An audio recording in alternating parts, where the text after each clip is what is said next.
Hello chess friends and welcome to Jozarov chess channel and welcome back to the FIDE.chess.com Grand Swiss tournament in 2021. We're now already in the round 6, and in the round 6 the derby of the day was of course the match game between Shirov and Firouzja. So this is now a lifetime opportunity for one player, because who wins now this match game will probably be the favorite to even win the whole tournament. Especially I think it's very important for Firouzja, because it's now his lifetime chance to make it to the candidates in 2022, because who will win this tournament will make it to the candidates. And especially for Alireza it will be a huge accomplishment, because Alireza is only 18 years old, and we know that Garry Kasparov became the world's youngest world champion in chess history at the age of 22. So it's something that we should consider, but still it's a long run, of course. First let's see what Alireza will make in this event, then of course we'll follow his career further also of course in 2022. So let's check out now the game. It was a brilliant Caro-Kann advanced variation chess game. So here e4 play by Shirov, we have c6 by Alireza, the Caro-Kann defense, d4, d5, and after move e5 we have of course the advanced variation. And the advanced variation has of course its advantages, its disadvantages. What black should not do is of course play the move e6, then the bishop gets locked, so that's why you have to first bring your bishop out into the game. And here after move h4 we have now the so-called Tal variation, and it's a brilliant sort of coincidence that we're having this tournament in Riga, where of course Mikhail Tal was born. Also Alexei Shirov was born in Riga, and now they're playing the advanced variation, the Tal variation of the Caro-Kann defense, which is really wild. So Mikhail Tal invented this opening. Mikhail Tal played very often this line against this bishop to f5 ideas. The main goal is of course clear. We want to play something like, let's see, after you play maybe the passive move h6, then you want to play g4, maybe black can proceed here with the move bishop to e4, still you get f3, you have to move again your bishop, h5, we're taking further away the bishop, and then with f4, knight to f3, white gets a huge space advantage on the king side. So that's why with the move after move h4, here Alireza plays now the move h5. He wants to stay with this light square bishop like this, and you see now black built here a really nice grip on light squares, also with this pawn. So many pawns are on light squares. What black would love, of course, to now that happens, would love to trade off the light square bishop. And actually the main line is here bishop to d3, after move bishop to d3, queen to d3. One of the most important things happened, I think, here for black got rid of the light square bishop, which could be maybe a weakness in the continuation of the game. Many times in Caro-Kann chess games the light square bishop becomes simply a bad piece. You see also in this particular variation always there was a threat to maybe kick it away further. So now after move e6, actually the dark square bishop becomes a good piece. With c5 opportunities we can even break the pawn chain. And now comes also a very important move, queen to a5. Whatever white does now, if you play c3, you see you're placing another pawn on dark squares, which is not good. Then you get simply this one, e6, we're fixing the pawn structure. And after move knight to f3, I like simply more now black's position, especially because of this opportunity to break and enter with the move c5. c5 would really break the pawn chain that white is built here, and most of the times you see also this line. This wasn't played in the game, but queen to a6 is a positional trade of queens. After queen to a6, knight to a6, and now again with c5, I think, as I said, that black has here a comfortable game, although probably white has equal chances because of the space advantage. But when it comes to bishop's activity, black is slightly better, because we see that the pawn chain here is on dark squares, and of course these pawns are standing a little bit in the way of the dark square bishop. So here after move queen to a5, Alexei Shirov tried to cover with the knight to d2, but there is now also a problem with the move knight to d2. Now this knight can come out here on h6 and will get cemented on f5. That's now the main goal for black. Many times in Caro-Kann structures you will see this defensive setup, knight to f5, h5, and then locking everything on light squares, building really a nice light square grip with placing the pawns on g6, e6, and then cementing the knight on f5, where it will be very hard for white to break and enter on the king side. So that's exactly what Alireza does, e6. We have now knight to f3, and as I said, knight to h6. If this knight would not be here, I think that now white would love to give up here the dark square bishop for this knight, because the dark square bishop is not such a good piece, and the knight on f5 will become a great piece. So that's why actually we would love to give up here really a bad piece for black's good piece, but that's why you see the importance of this move queen to a5, which paralyzed a little bit white's development on the queen side. So it's really something worth to study. Great theory so far by Alireza Firouzja. We have now castling by Shirov, and finally knight to f5. We have knight to b3 kicking away the queen, and now again queen to a6. We want to simplify the game by trading off further the pieces. Queen to d1. If you play queen to a6 again, the same position will happen, knight to a6, with opportunities to break the position with the move c5. You would be forced, I think, here to play the move c3, but then I think black is slightly faster when it comes to occupying also the c file. Then of course also after c takes d4, maybe c takes d4, knight on b4 could be an opportunity to get this knight very active. So it's an equal game again for both sides, but I would rather be black here, especially again I'm pointing out because of this dark square bishop's activity. So queen to d1 played by Shirov. We have bishop to e7, bishop to g5. Normal idea, because what we want to get here is really a potential trade of pieces. We don't want to have this dark square bishop, which is, as we said, simply blocked out by its own pawn. So we have now bishop to g5, and here knight to c5 by Shirov, an intermediate attack against the queen, queen to b6, and now knight to g5, which was, in my opinion, now the first slight inaccuracy here by Shirov. Here h takes g5 is much better, because after this one, maybe queen takes b2 could happen. You could get this one, g6 would be very dangerous. So that's why I think it's much more important to take out here with the pawn. Then black is pretty much forced to lock further the position with the move g6, but of course when you do that, then you have several weaknesses on dark square. So it was something, I think it was slight inaccuracy here by Shirov. He played now knight to g5, but in the continuation we have knight to a6, and after knight to a6 we have now this position, queen to a6, and you see now the problems because you have not played the move h takes g5. The problem is now that two pawns are weak now. It's the weak d4 pawn, but also the weak h4 pawn. And okay, you can play maybe here knight to f3, protecting both of these pawns, but now with rook to c8, again I think black has a comfortable game. Black will break and open the position with the move c5, so still black is slightly better in this position. So that's why here Alexei Shirov played really wild line. After move knight to a6 and queen to a6, he played now c3, and he sacrificed the pawn.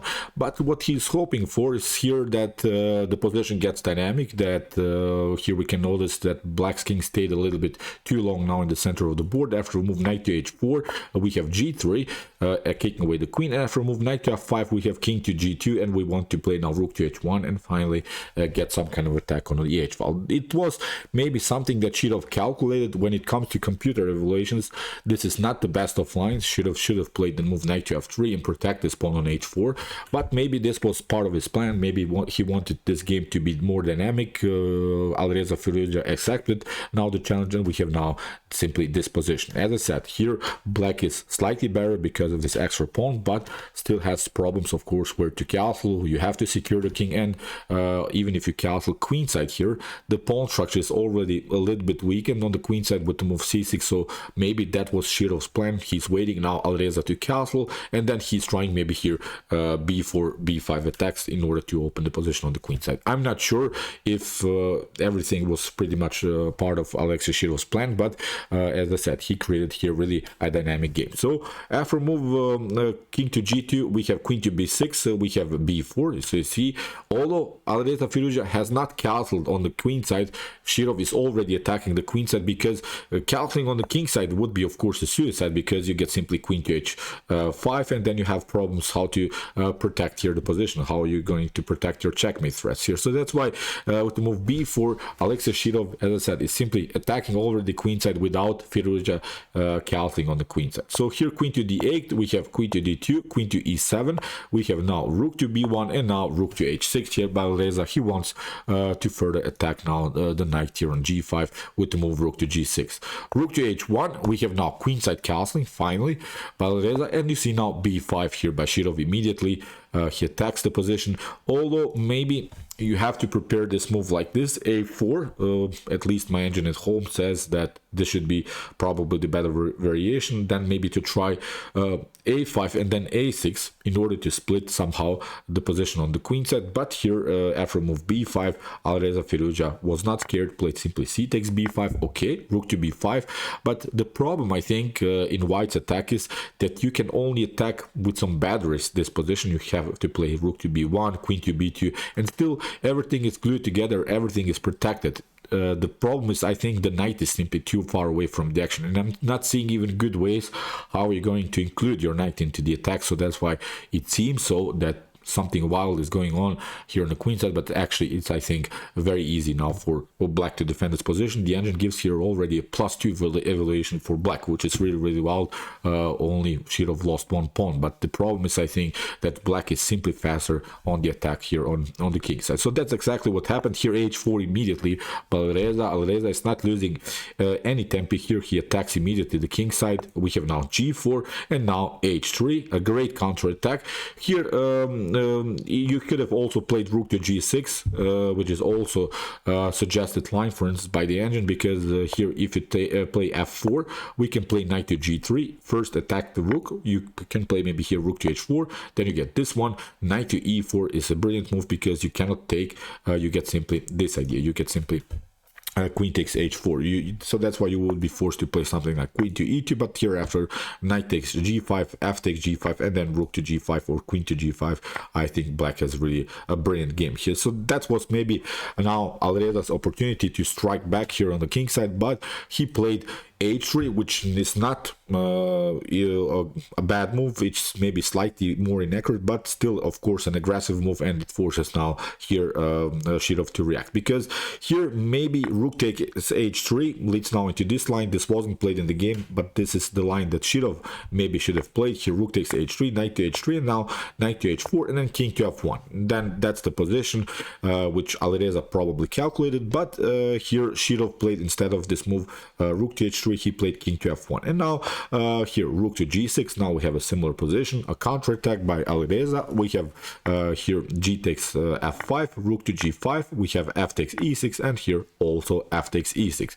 And let's stop and evaluate now this position. It's obviously a very dynamic position because both players have now problems to protect the king, but I think white's king is much more endangered. That's the most important thing to notice, and the pawn structure is much worse in white's position. First of all, what we can notice, this is now backward pawn on c3. The problem is now you still have to take out this one, and there is a huge potential problem. A potential rook battery on the f-file could cause now many problems in white's position. So that's why here black is still much better in the position. The only thing that you have to protect, I think, is the weak b7 pawn. That's the only way that white can attack maybe this position, not the different way. So as I said, black has, I think, many more options how to attack here this endangered king position on f1. So here rook to h3, we have rook to f5, immediately attacking the f2 square. We have c4. So here Shirov doesn't want to tolerate this backward pawn on c3, advances it immediately. We have d takes c4, queen to c3, and now rook to f8. We have queen to c4, we have king to b8 first hiding, and now rook to b2. You have to protect now your pawn, and here already the fun starts, because queen to f7 here played by Alireza. We have now queen to e2, and here maybe Alireza should have played here the move pardon me, instead of this move queen to e2, there was this line maybe to play rook to b7. Rook to b7 leads now into this line, queen to b7, but now after rook to b3, actually it wouldn't be such a great continuation here for white, because we can play rook to f2, then king to e1. We still can play a couple of checks. If you trade off here, takes, and then in this particular scenario, queen takes b3, a takes b3, and now we're simply marching with our king towards the center. The problem is now this distant pass pawn. Although the material is equal, but in one particular moment white needs to step back from the defense of the d4 pawn. We can simply take out the d4 pawn, but then also the e5 pawn, and this pass pawn would simply win the game for black. So that's why that's a tactic that is possible. I think a tactic that bothers black in the continuation of the game, a potential drawish tactics with rook to b7, but so far, as we have seen, it's not possible. So that's why here Shirov played queen to e2, protected this position. We have now queen to f7, and here queen to c2, and finally, from this point on, Alireza makes a couple of mistakes, because till this particular moment, Alireza played really brilliant moves. Alireza played almost every engine move in the game, but now he started to play really bad moves.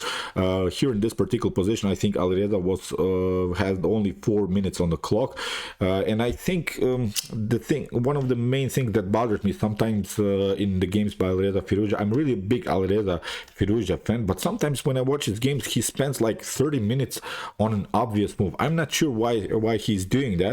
Of course, he's calculating something, and he's calculating maybe deeper endgame lines, but sometimes you should just play one move that's not even bad, that just makes, I think, normal sense, and you should not spend so much time. But as I said, here he spent like before this moves, he spent like 15 moves on that move, 15 minutes on that move. So here, after move queen to c2, he played now the move queen to d7, which wasn't really the best of moves. Here, the suggested line also by the engine is to move rook to f2. Rook to f2 is creating immediately madness, because you have to take queen to f2, then you get this one, queen to c4, you have to move your king somewhere, then you get this one, and here after rook to f2, first we play the check, then we can play this one.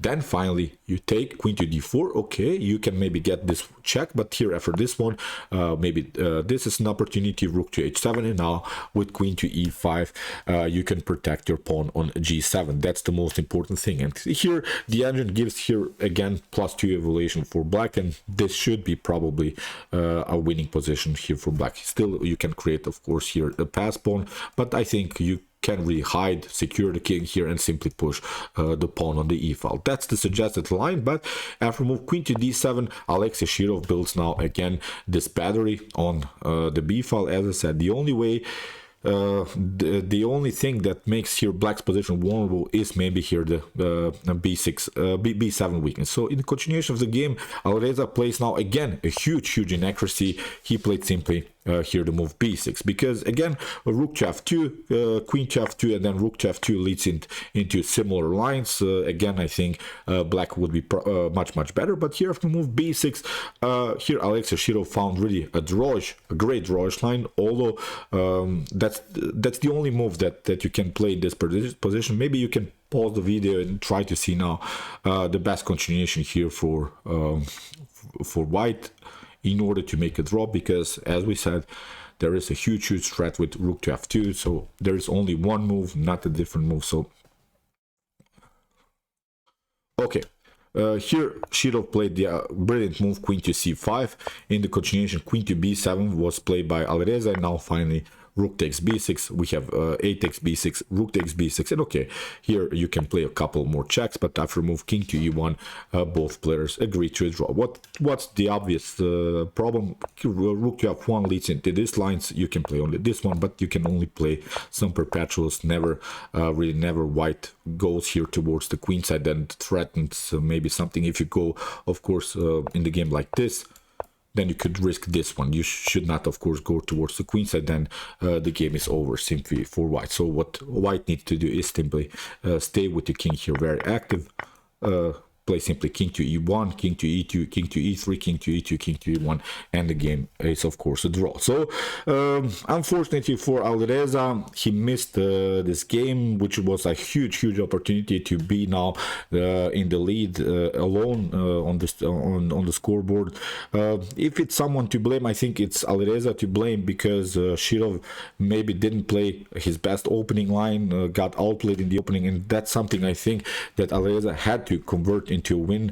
Unfortunately for him, he spent really too much time on particular moves. As I said, 15-30 moves on one single move. He got under time pressure and eventually played only a draw, which means now that Alexei Shirov and Alireza Firouzja after 6 rounds have 4.5 points, which is still a great result for Alireza, but with a win against a direct opponent, it will be a much better position after 6 rounds for the young prodigy. So okay, I hope that you enjoyed this game, interesting ideas of the Caro-Kann defense, of the tau variation. If you want to see more games from this tournament, check out my coverage so far with some different games that we have analyzed before. And if you like this content, don't forget to subscribe to my channel. See you soon with some more videos, and chess is the best, of course.